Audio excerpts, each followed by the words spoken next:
Welcome to Mithuna's kitchen. ఈరోజు వీడియోలో బన్సీ నూకతో బర్ఫీ చేసి చూపిస్తారండి. ఈ బర్ఫీ చేసుకోవడానికి టైం ఎక్కువ పట్టినా చాలా టేస్ట్గా ఉంటుంది. స్టవ్ ఆన్ చేసి ప్యాన్ పెట్టానండి. ఇప్పుడు ఇందులో బన్సీ రవ్వ వేసుకుందాం. 100 గ్రాములు తీసుకున్నానండి. నూక ఇందులో వేసేస్తున్నాను. వేసి స్టవ్ సిమ్లో పెట్టుకుని దోరగా వేయించుకోవాలండి, మంచి స్మెల్ వచ్చే వరకుని.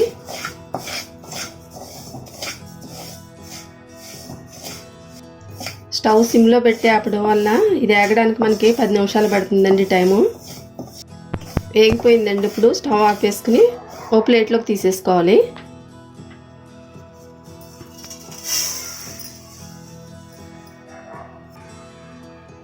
స్టవ్ ఆన్ చేసి మూకుడు పెట్టానండి. ఫుల్ క్రీమ్ తీసుకున్నాను, మిల్క్ 1.5 లీటర్. అవి వేడి చేసి పెట్టాను. పాలు ఇప్పుడు ఇందులో పోసేస్తున్నాను.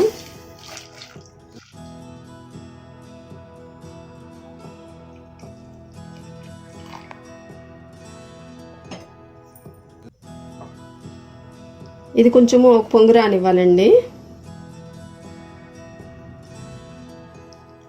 పాలు మరుగుతున్నాయండి. మనం వేయించి పెట్టుకున్న నూక ఇందులో వేసేసుకుందాం.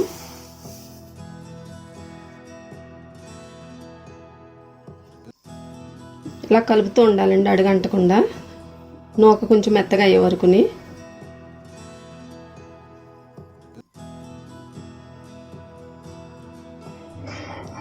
నూక ఉడికిందండి. ఇప్పుడు ఇందులో 1 టీ స్పూన్ పెరుగు వేస్తున్నాను. పెరుగు వేయడం వల్ల మనకి త్వరగా దగ్గర పడుతుంది. ఎక్కువసేపు తిప్పనవసరం ఉండదండి కోవా కింద.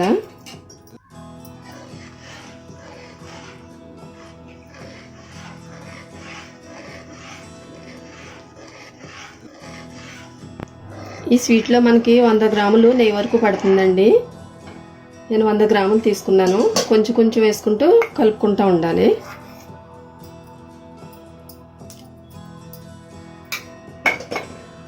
దగ్గర పడినప్పుడు మధ్య మధ్యలో వేసుకుంటూ ఉండాలండి.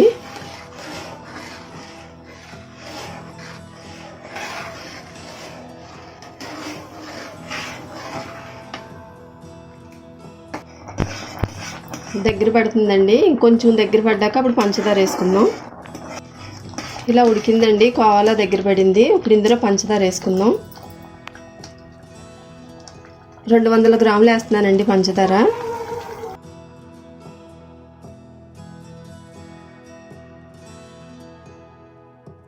వేసుకున్నాక ఇదంతా బాగా కలుపుకోవాలి.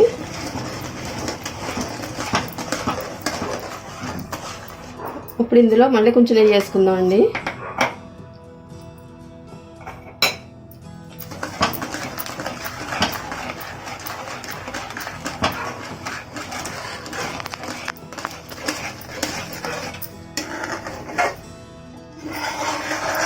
స్టవ్ హైలో పెట్టుకుని చేసుకోవాలి. ఈసారి మీదకి అది తోలుతుందండి, జాగ్రత్తగా చేసుకోండి. హై నుంచి మీడియంకి అడ్జస్ట్ చేసుకుంటా.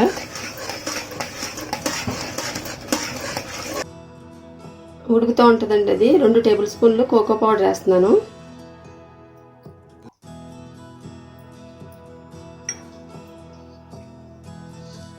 ఇప్పుడు ఇందులో ఉండలు లేకుండా పాలు పోసి కలుపుకోవాలి. కోకో పౌడర్ వేసుకోవడం వల్ల మంచి కలర్ వస్తుంది, ఫ్లేవర్ కూడా బాగుంటుంది.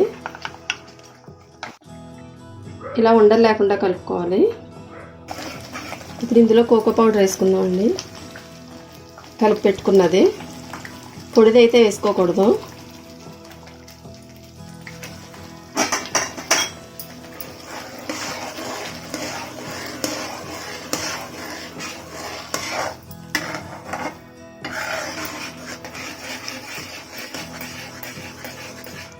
ఇంకో టేబుల్ స్పూన్ నెయ్యి వేస్తున్నానండి.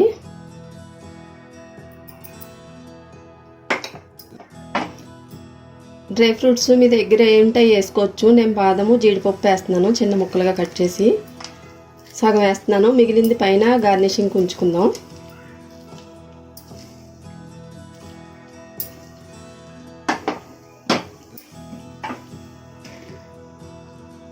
యాలకుల పొడి, పంచదార, యాలకులు వేసి మిక్సీ పెట్టానండి. 1 టీ స్పూన్ వేసాను. ఇదంతా బాగా దగ్గర పడినివ్వాలండి. ఇంకానే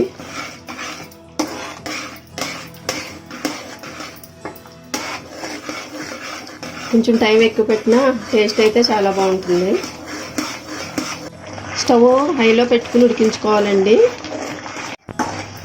ఇలా ఉన్నప్పుడు ఇందులో మనం కొబ్బరి తురుము వేసుకోవాలండి. ఒక అరకప్పు.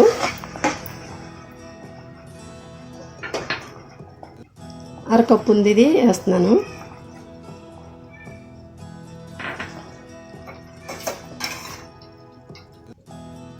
నెయ్యి కూడా వేసుకోవాలి కొంచెం.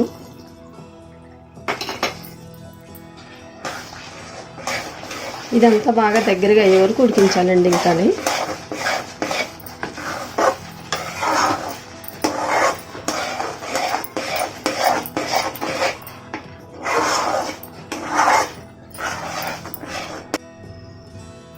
మిగిలిన నెయ్యి కూడా వేసేసుకుందాం మొత్తం ఇందులోని.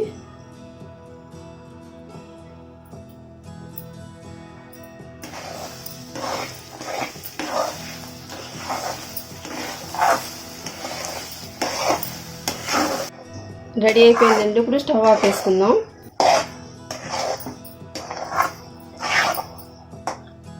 ఇలా అడుగు అంటుకోకుండా ఉండాలి.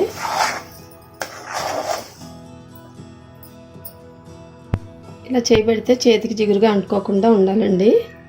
ఇప్పుడు మనం దీన్ని ప్లేట్లో వేసేసుకుందాం. ప్లేట్ పెట్టి దానికి బటర్ పేపర్ వేసండి, నెయ్యి రాసి పెట్టాను. ఇప్పుడు ఇదంతా ఇందులో వేసేసుకుందాం.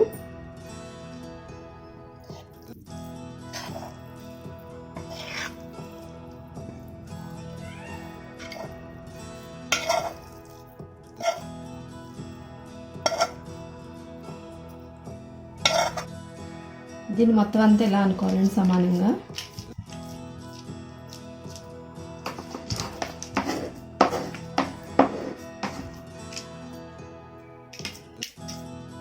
ముక్కలు కొంచెం దలసరిగా ఉంటే బాగుంటాయి.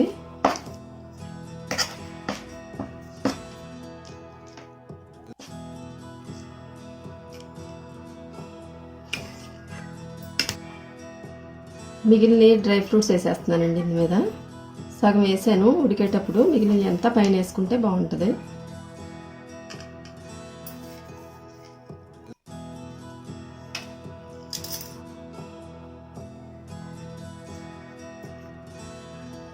మనం ఇది వెంటనే ముక్కలు కట్ చేయకూడదండి. మార్నింగ్ చేసుకుంటే ఈవినింగ్ కట్ చేసుకుంటే ముక్కలు బాగా వస్తాయి. అది ఈవినింగ్ చేసుకున్నాం అనుకోండి, మార్నింగ్ కట్ చేసుకోవాలి. రెడీ అయిపోయిందండి.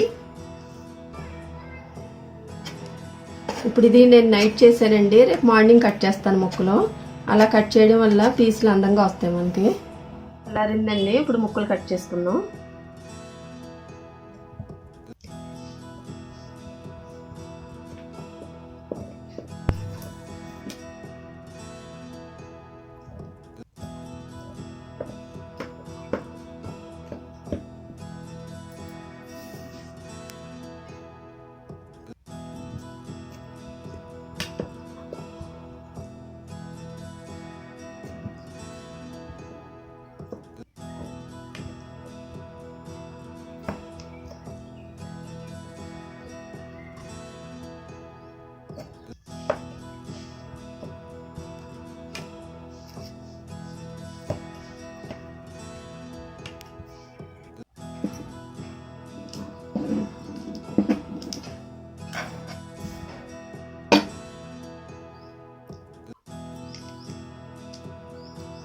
ఇదిగోండి, ఈ విధంగా ఉంటాయి పీసులు. లోపల కూడా సాఫ్ట్గా ఉంటుంది. బన్సీ రవా బర్ఫీ మీరు ట్రై చేసి చూడండి. నచ్చితే నా ఛానల్ని లైక్ చేయండి, షేర్ చేయండి, సబ్స్క్రైబ్ చేయండి.